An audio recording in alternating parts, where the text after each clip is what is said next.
Hey Cox Family Medicine, it's Emily here.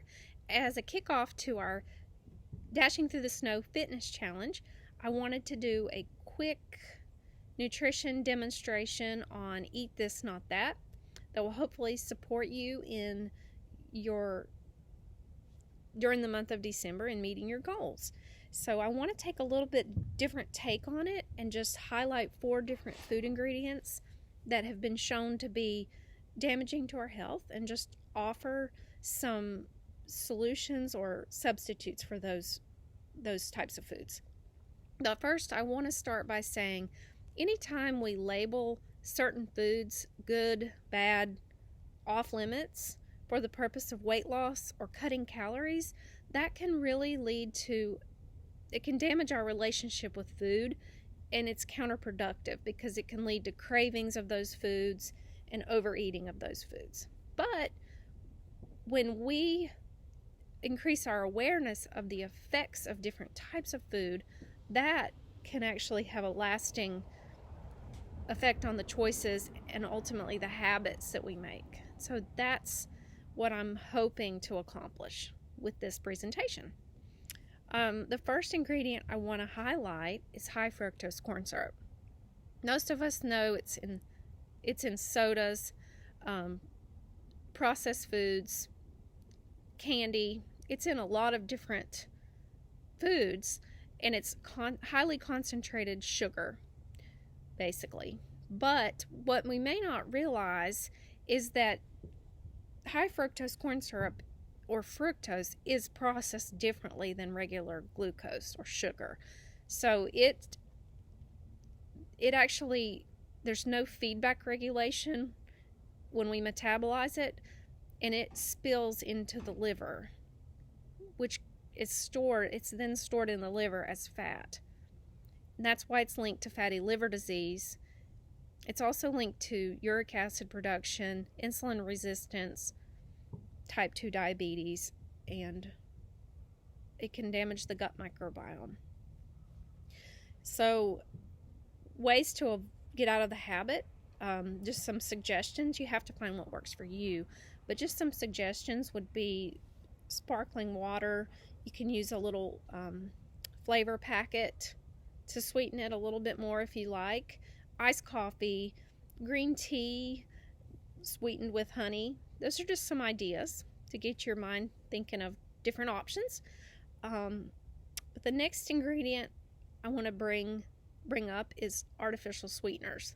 This could be aspartame, like Equal or Sweet and Low. Most people know that those may be linked to cancer, but you may not have known that. And so I thought it was important to bring up, because not only is it linked to different forms of cancer, it's also linked to insulin resistance. So even though there's no sugar, it can blunt our body's insulin sensitivity. And if you consume it frequently, it could be a contributor to type 2 diabetes. And so one good solution or substitute for that, for artificial sweeteners, would be stevia. There's a lot of evidence that shows that stevia is safe. So they're still ongoing. They may find later that it's not safe. So just wanted to bring that up. The other one is omega-6 and fatty acids and trans fats.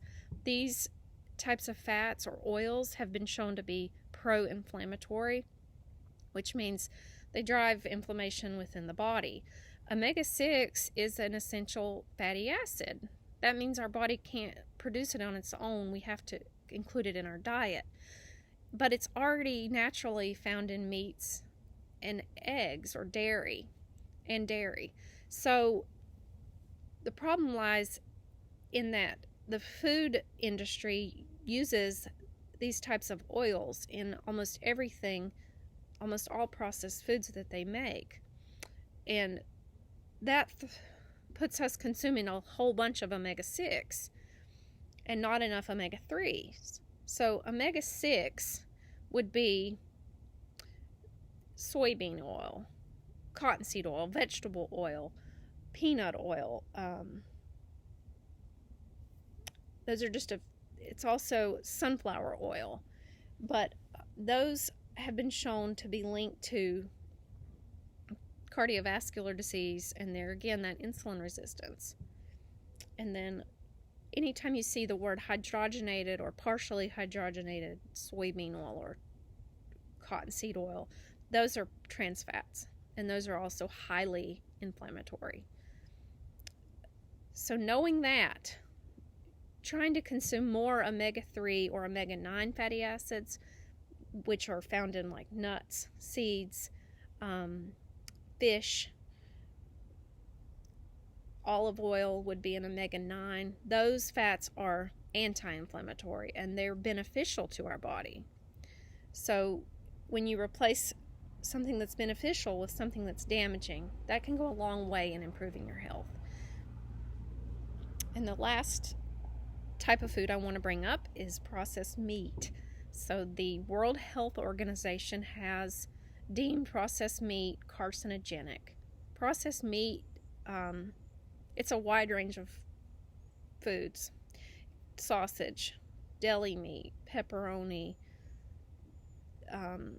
turkey bacon, anything that has been cured or salted or breaded to preserve the meat is a processed meat. And those foods contain a lot of nitrates, phosphates, sodium, and a lot of things within them that detract from the health benefit of eating a protein. So if your goal is to eat some protein with your salad, I would suggest doing a little prep work ahead of time, making some maybe boiled eggs, having some beans, having some shredded chicken or tuna salad. That is the perfect example of eat this, not that, because you're going to get so much more benefit out of eating something that's truly lean meat versus a processed meat.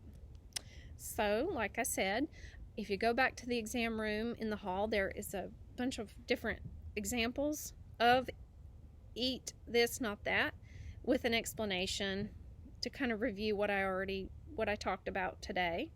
And then at the bottom, there's a link to an article that's peer-reviewed to kind of explain it more in detail if you're interested. So, thank you so much for listening. And if you ever want to talk about anything nutrition related, I'm happy to chat with you. Hope y'all have a great day and happy Thanksgiving.